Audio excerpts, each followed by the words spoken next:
conference is a Filipino-American who was selected as one of the 100 most influential Filipino women in the U.S. by the Filipino Women's Network. She received the 2007 Global Filipino Literary Award for her book, 25 Chickens and a Pig for a Bride. She is the co-author, editor of 7 Card Stud with 7 Manang's Wife, and this will be performed on Friday evening. And her most recent book is Filipinos in the East Bay. Ladies and gentlemen, it is my pleasure and my honor to introduce the FANHS National President, Evangelina Buell. Good morning, all. On behalf of the Board of Trustees, the membership, and especially the hard-working conference host committee, Rio Grande Chapter, it is my privilege and great honor to welcome you to the 14th Biannual National Conference of the Filipino-American National Historical Society. And I just want to say how welcome I feel being here. The group has been just marvelous to us, especially on the tour yesterday. Fabulous staff, and again, it's honors to a tribute to Emily and Chris Underwood.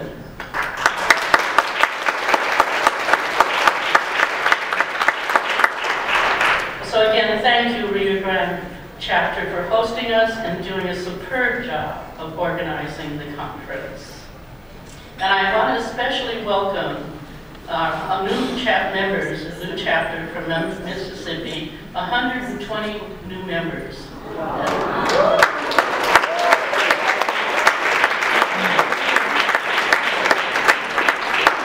I understand 12 are here today. Raise your hands from Mississippi. No? Well, maybe they'll be coming in later. I would like to pay tribute to our outgoing president, Joni Cordova, for the work she has done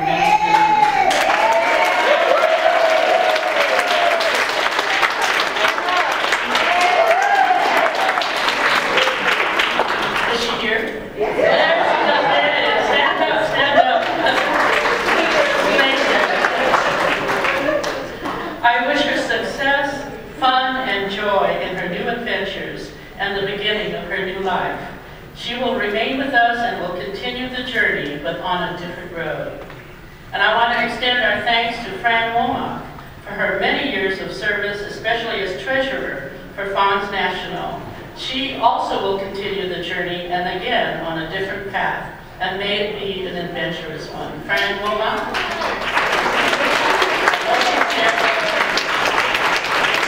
Thank you, thank you.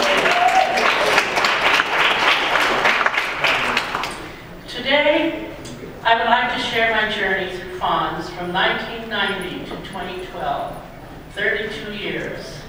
I feel some of my experiences will parallel yours, or will be similar to what you will be going through in the next few years, and on through the years in building FANHS for the future. I want to share with you my journey with FANHS and how we have worked to fulfill the FANHS mission.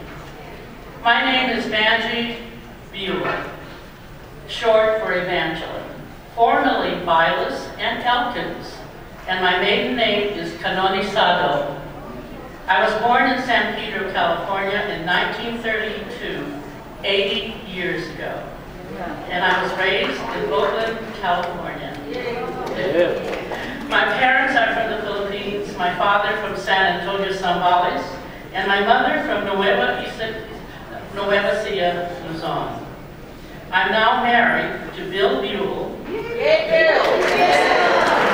Lucky guy.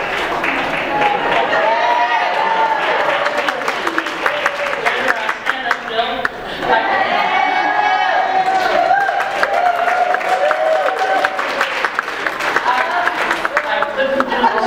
I couldn't do this journey without him, believe me. And when it came to doing those, the work on the computer to write my books, he was right there to handle that computer for me, especially when it broke down.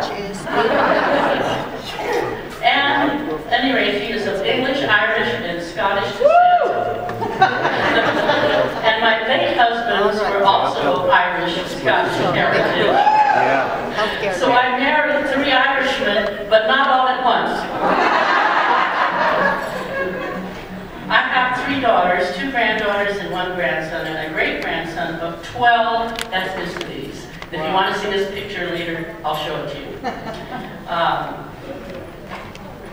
In 1985, I met Dorothy Cordova when they did a photo exhibit of the Filipino-American women at International House at UC Berkeley. As events coordinator there, I was very involved in coordinating and promoting it on campus, along with Liz Mahino and Evelyn Lukisen.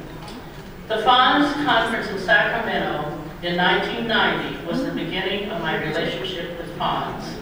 I was inspired and impressed by this conference of Filipino Americans talking about and growing up here, brown in America. Imagine seeing so many Filipino Americans, young and old, with some mixed white, black, Mexican, Native American, Japanese, and Chinese. And when you closed your eyes and listened, you couldn't tell they were Filipinos because all of us had American accents. We were fired up and filled with excitement when I returned home. We became born-again Filipinos as we formed the East Bay chapter of FANHS in 1991.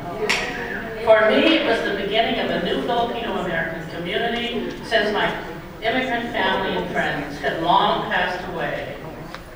Could the founding members of East Bay chapter please raise your hands? Several of them are in the audience.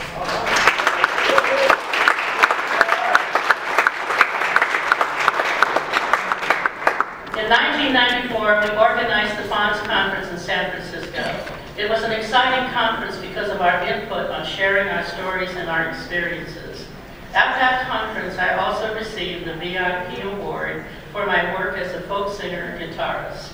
To gain a sense of perspective for our stories, we had created the timeline, which is an illustrative graph showing the decades of the 1930s through the early 1990s, which we shared at the 1994 conference. Terry Bautistas, raise your hand, has created a similar timeline, and it can be viewed at our display tables here in the lobby, and she will be speaking on that later at one of the sessions, yes. As we unfolded our stories, oh, there it is, it's right over there to the left, great. As we unfolded our stories and experiences as second-generation Filipinos growing up in America, we wove a profound tapestry of lives against this historical backdrop of events. The timeline was developed to give verification of our personal experiences with historical events that happened here in the United States to Filipinos. These events were significant to our group. They also affected relationships between the two countries and how Filipinos perceived themselves here. I once heard, oral history is about building bridges. It is a way of making connections between people and unearthing the richness of human experience and struggle. One of the highlights of the conference for me was the mixed intergenerational presentation, the first of its kind that I know of. The panel of different generations and of Afro-American, Native American, Jewish, and Irish descent discussed their intergenerational experiences of growing up mixed ethnically and culturally, as well as interracial marriage. I'd like to relate a story that I learned there about a mom, Filipino mom, who had a Japanese wife. And when she had to be interred in the camps during World War II, he went with her instead of staying behind. And so he was interned that whole time with her. The focus was on the bridge generation and the issues that they had to overcome. And I was proud it was led by my daughter, Professor Danny Vilas. In October 1995, we participated in the historic site dedication celebrating the first presence of Filipinos in the continental United States in 1587 at Morro Bay. I became so aware of our long-term history that we were just as important as the landing of the Pilgrims on the Mayflower on the East Coast in 1620, 33 years later. So we were here first. Our East Bay chapter continued to get together weekly at my home to do talk story, to share our experiences growing up brown. And then we felt, my goodness, this was such a fabulous information that we thought, let's share it. Let's work on our own oral histories.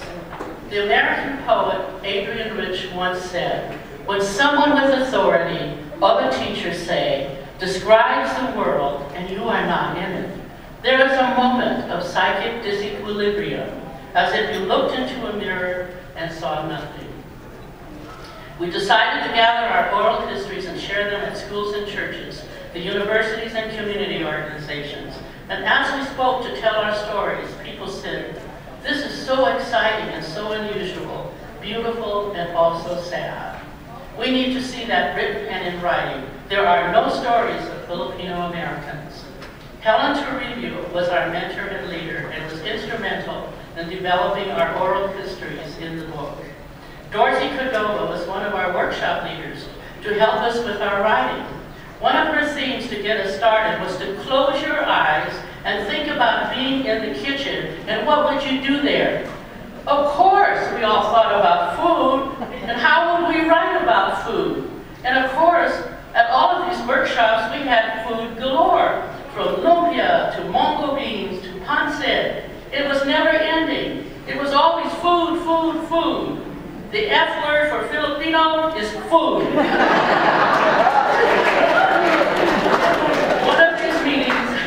Out of these meetings came our first anthology, 7-part stud with 7 Mountains Wild, an anthology of Filipino-American writers, published in 2000.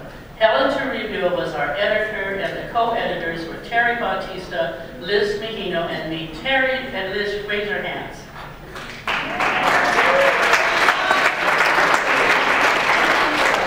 It was written as FANHS project, and we received funding for the City of Berkeley Arts Commission. Our first printing was 1,500 books. We had so many book readings and events at libraries and community centers, as well as coverage on television and radio, that we sold out in 6 months, which was unusual. We have kept 10 copies for history in the archives. We printed a second edition, and we are now down to 20 copies, which are kept for special purposes. There will be a few books sold. The continuing immigration of Filipinos in the United States has resulted in a phenomenon of second-generation Filipino Americans that is constantly emerging and growing from the 1930s to the present. And yet there are hardly any materials on this unique progress. We strongly believe that there's a need to have stories of older second-generation Filipino Americans available to the younger and current generation and the future generations. And we are embarking on a sequel. As you know, the older we get, the more historical we become, but once we're gone, we're history. So, in 2003, we traveled to the Philippines for the Sagadaran conference to share stories at several campuses of the University of the Philippines and at the colleges of Cabanatuan. I was the keynote speaker, and we shared our Filipino-American history. You know, many of them did not know what happened to the Filipinos who came here in the 1920s. We gave them a fuller picture of the Manos and their families, who are now raising their families and making a living in the United States. They learned that there were families with at least 5 generations or more in the United States, because for the first time, they learned that Filipinos arrived here in 1587. We shared our personal stories on every topic, from education and housing to work and community. It became very important for me to tell my own story and to write my memoirs. I spent 12 years in a creative writing workshop to achieve that. It made me more aware that we were rare and a small group, the Filipinos of my pioneering family. I became more concerned as more Filipinos arrived that they needed to know our history here, and I needed to be able to share my stories with those who were probably going through the same struggles that we had gone through. They must know of our survival through hardships, cruelty, and the obstacles of discrimination. We persevered and we contributed greatly to the growth of our communities and society. That's all of you here. This knowledge would help them achieve and know and be proud of their identity as Filipinos in America, that they came from a legacy of people who are great.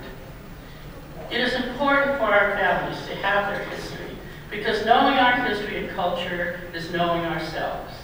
I wanted to share my stories of some of those struggles that they were working through and how to get over them so that this could be their role model. You see, I had no role models. Telling my story may be helpful to those dealing with abuse, homosexuality, marriage, raising children in hostile environments, racial prejudice, and discrimination. That's why I wrote my story. Because sharing our stories help people to understand differences and it leads to peace. My memoirs, 25 Chickens and a Pig for a Bride, received the 2007 Filipino Global Literary Rod Award from the Library of Congress and continues to grow in popularity with a screenwriting and an offer of 2 films to be made from it. And this is such an exciting story.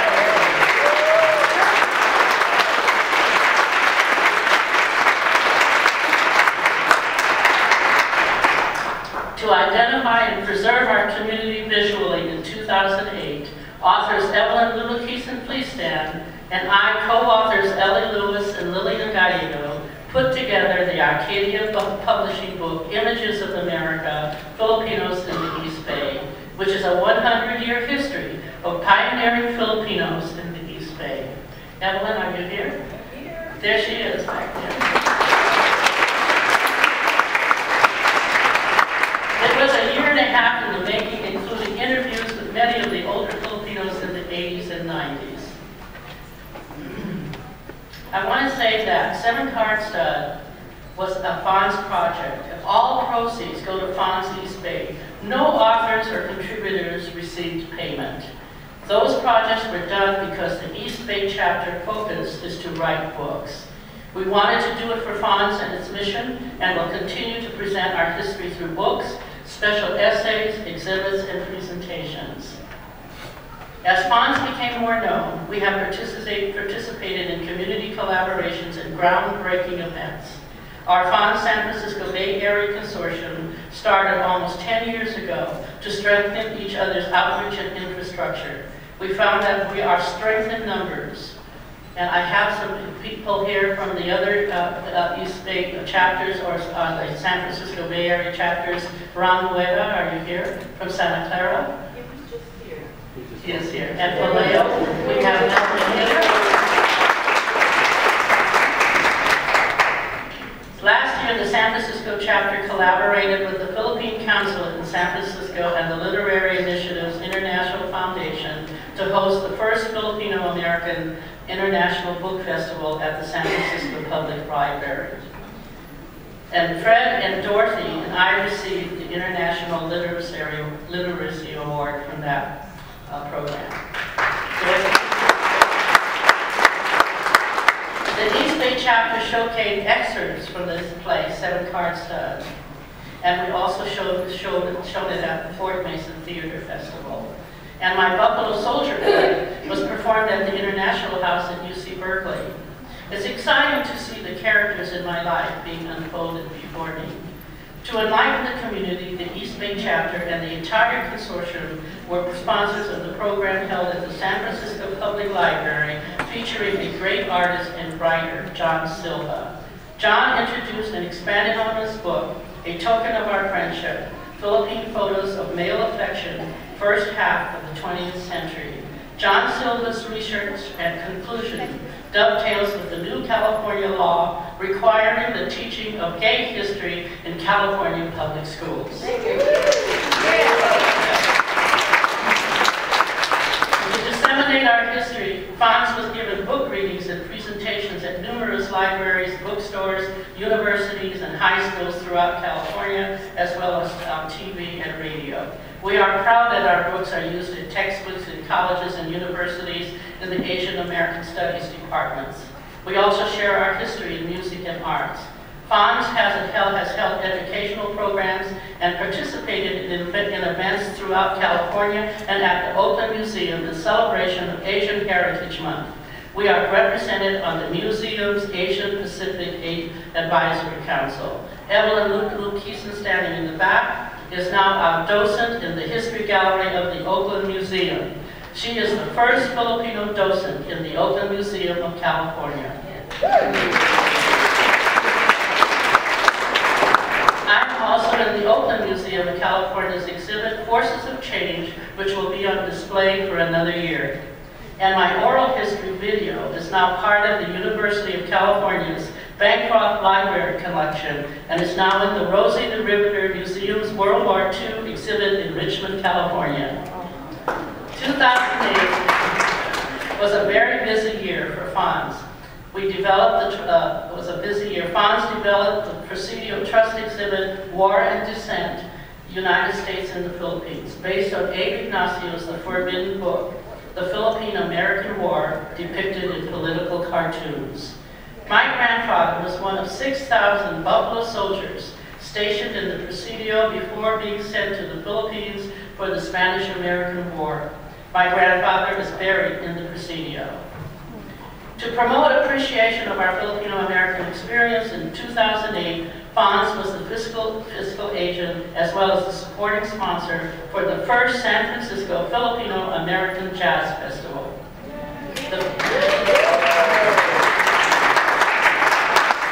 The festival promotes the history of Filipino-Americans in jazz in the United States.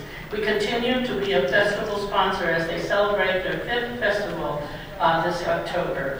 And I commend Carlos and Myrna Salcita for their outstanding leadership in developing and promoting the festival. Through the years, FANHS has held several events at Pusod, and in 2008, we expanded our outreach to the larger community. In collaboration with Pusod and the California Academy of Science, FANHS members served on the Committee for Publicity and Outreach to the Filipino community for the opening of the Academy's permanent exhibit of the Philippine Coral Reef, which was attended by more than 20,000 people at the opening, and many more thousands have seen it since. To promote understanding of Filipino-American history, in 2009, Bailon Mahino, please stand, and I collaborated with our community organizations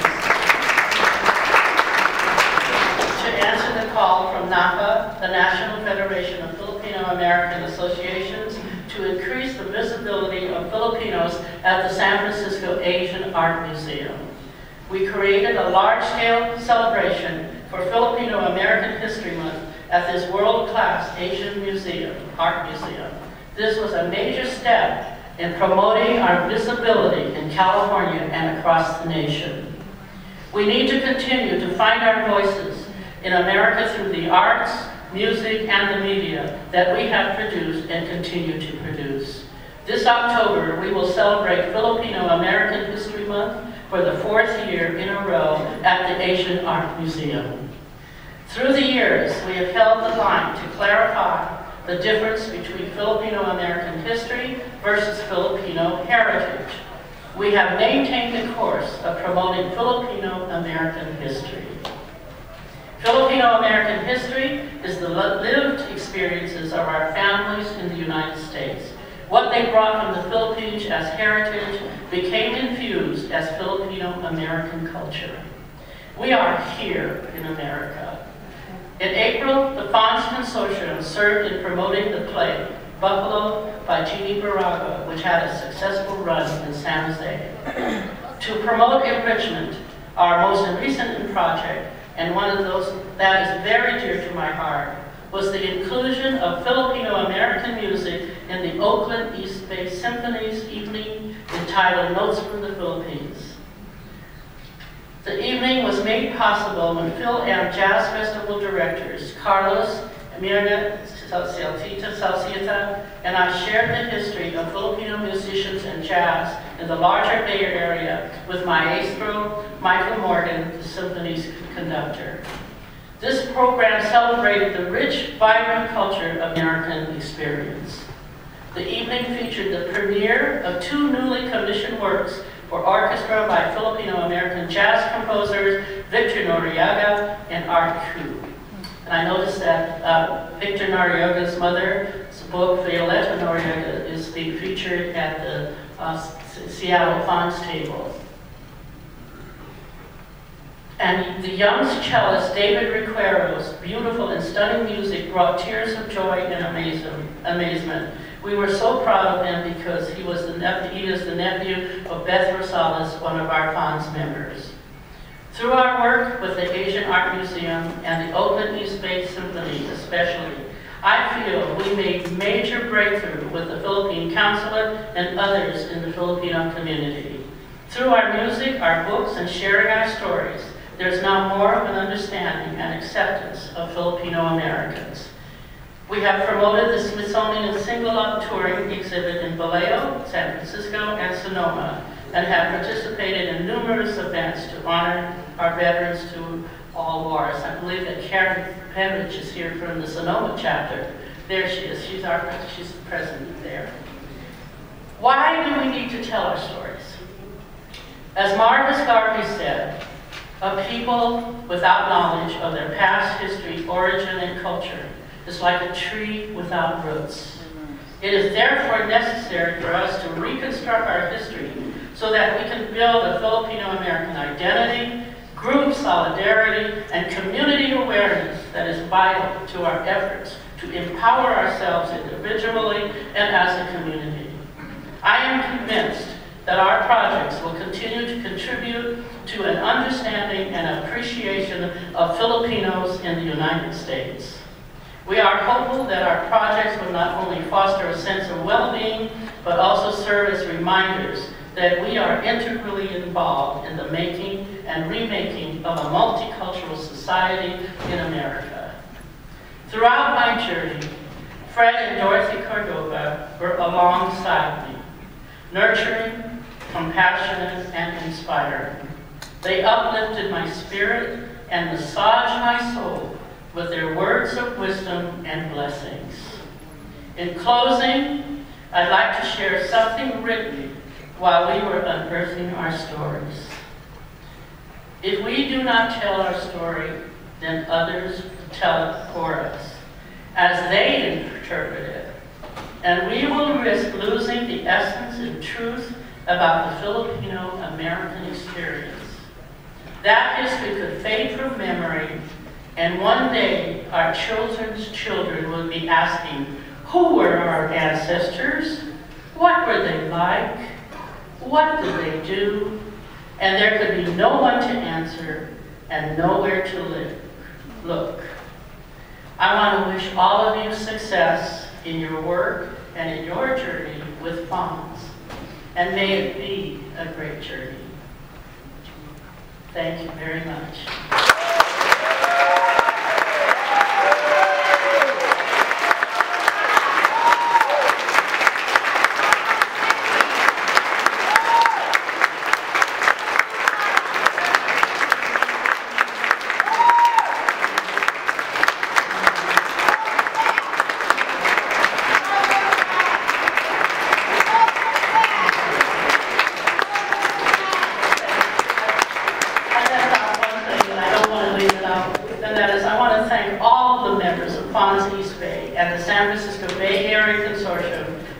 My journey so successful and enjoyable, and I feel that as I step down as president on June 30th, I feel have rich rewards in working with FANHS. I will continue, but in a very different way. And I want to thank Viola Regino for working with me on the PowerPoint presentation and just doing a beautiful job in working with me throughout my speech and so forth. Thank you, Viola.